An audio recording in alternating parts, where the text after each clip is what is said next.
हाँ जी बेटा जी। तो और आगे बढ़ते हैं जी। एमसीक्यू नंबर 7 है। ठीक है, ज़्यादा मुश्किल नहीं है।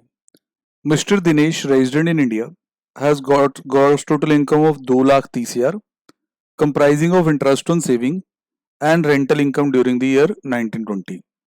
तो 2,30 है, इसी में उसका इंटरेस्ट वगैरह भी है सेविंग में, और बाकी उसका है जी इसमें रेंट से होने वाली कमाई। ही इनकर्ड एक्सपेंडिचर 2 लाख रुपए for his son for study tour to Europe. उसने अपने बच्चे का कोई स्टडी टूर था वो करवाया, 2 लाख रुपए उसमें उसके लग गए। कहता बताओ क्या इसको रिटर्न भरना जरूरी है? इफ यस तो उसकी ड्यू डेट भी बता देना। सर देखो, जब भी कोई रिटर्न भरने वाला क्वेश्चन आए तो पहले तो हम इनकम के एंगल से चेक करते हैं कि अगर आपकी इनकम एग्जम्पशन जीटीआई जो हम देखते हैं वो एग्जम्पशन लिमिट से ज्यादा है तो फिर तो रिटर्न आपने भरनी ही है। उस एंगल से तो सर भाई साहब को रिटर्न भरने की जरूरत है नहीं, क्योंकि 2,30 है जीटीआई इनकी। मैं थोड़ा सा रिटर्न फाइलिंग वाला चैप्टर आपके सामने रख देता हूँ कि आप लोगों की आदत वही पुरानी की भूल जाना सब कुछ। ठीक है, तो ये देखिए क्या लिखा हुआ इन्होंने।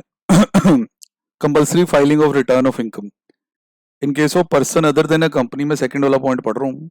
और a firm filing of return on or before due date is mandatory if the total income or total income of any other person जिसके लिए आप असेसेबल हैं exceeds the assessable under this act during the previous year exceeds the exemption limit। ठीक है sir. फिर यहाँ नीचे जब आप और मॉड्यूल को पढ़ते रहते हैं क्लैरिफिकेशन दे दी जाती है कि भाई जो ये इनकम देखनी है वो without giving effect to the provision of chapter 6 है, मतलब 80C से 80U की डिडक्शन के बगैर, और ये जो 54 की एग्जम्पशन होती हैं कैपिटल गेन में, इसके भी बगैर देखनी है। एग्जम्पशन दे के नहीं देखना, बिना एग्जम्पशन के देखो, डिडक्शन से पहले देखो 80C से 80U। अगर एग्जम्पशन लिमिट से ऊपर हो तो रिटर्न भरवा दो। अब एग्जम्पशन लिमिट 2.5 लाख भी है, 3 लाख भी है, 5 लाख भी है। अगर ये पॉइंट इस पे लगाए मिस्टर दिनेश पे तो इनकी रिटर्न भरनी बिल्कुल भी बन नहीं रही। पर सर ये स्टडी टूर का जो चक्कर है ना, फॉरेन का स्टडी टूर, इस पे कुछ नया नया ताजा ताजा कुछ आया हुआ है।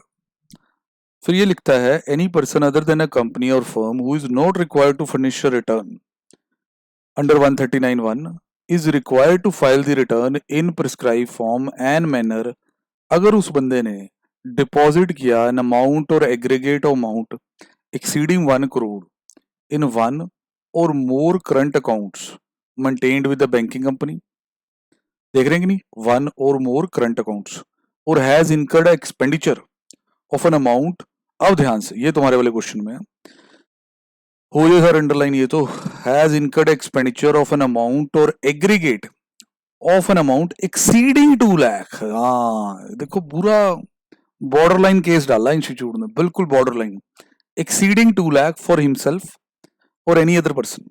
सर देखिए, वैसे तो अमाउंट डिपॉजिट भी एक्सीडिंग 1 करोड़ है, फिर उसके बाद बिजली बिल भी 1 लाख से एक्सीडिंग ही है।